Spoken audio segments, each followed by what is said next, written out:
the fracking earlier. After this, there's something I am going to say, but it's kind of in a way that. But before I do say that, there's a poem I actually wrote it earlier this year for an impromptu open mic night. It's called Our World is Dying, and I'm sure you'll all agree with me that it is dying.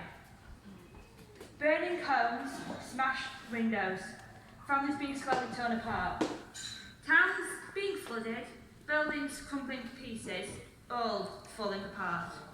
Famine causing lots of trouble and strife, not to be confused with Cockney rhyming slang, by the way. Drought leaving dry and barren wells. Countries causing devastating conflict, which unfortunately can last plenty of years. Education for the world, not just for the lucky or the few. Bringing it to the table for discussion by the powerful and rich.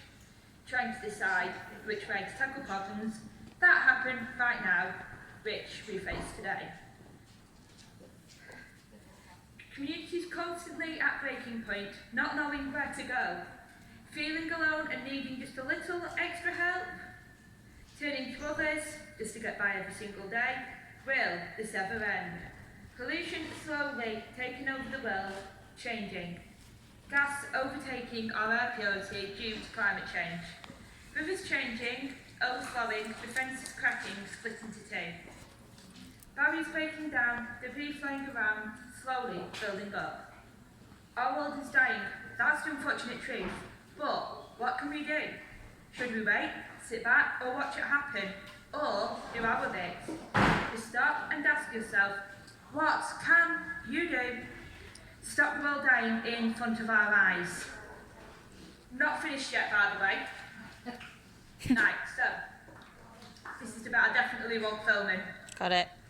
Right, now, I apologise in a way if I do stray slightly off topic and I end up getting a bit political, but there is a reason for this, and you will understand when you hear this. Right.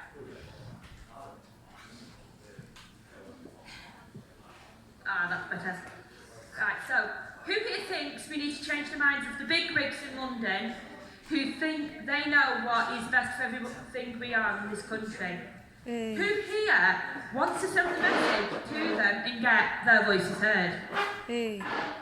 Most people nowadays choose to either follow the rules and be a robot of the politicians, or break free and speak their mind. I am one of those who speaks their mind and breaks free from the control of the puppet masters in their posh houses, while we survive on the budget set by local, regional and national governments, who are only looking out for numero uno. Who here agrees with that? Hey. Take our local government. They spent 22 million on a tramway extension that nobody even wanted. The council basically think they know what's best for us. I don't think they do. That's my opinion. Hey. Right. That money, in my opinion, could have been better spent on services. Take mental health, especially in young and old people. They need that support there. Yes, I know there is something that was created by the council called the Head Start, but that's not enough. There needs to be more. Not just that. Specific services, specific support groups. But how can some of our local services even continue if they constantly argue and basically rebuke everyone else's opinion? People in Parliament the other day, I'll mention one person, Jacob Rees-Mogg, he was fast asleep during a debate. Now, if he's supposed to be an MP for the Conservative Party, why isn't he actually sitting up and listening? Right, they say they'll fund mental health services, right, but it doesn't need to be money that was taken from other services. It needs to be new money. Because how are they even going to survive if they keep cutting local budgets? Now, I know how hard that can be. Care centre. Some of you may know where that is, right? And if you don't, it's on Newton Drive near the hospital. Yes, they get funding for the Young Carers Service, but they don't get that much funding from the Council for Young Adult Carers, so it takes them ages to get funding applications in, and some of them don't even get accepted. Another thing though, okay?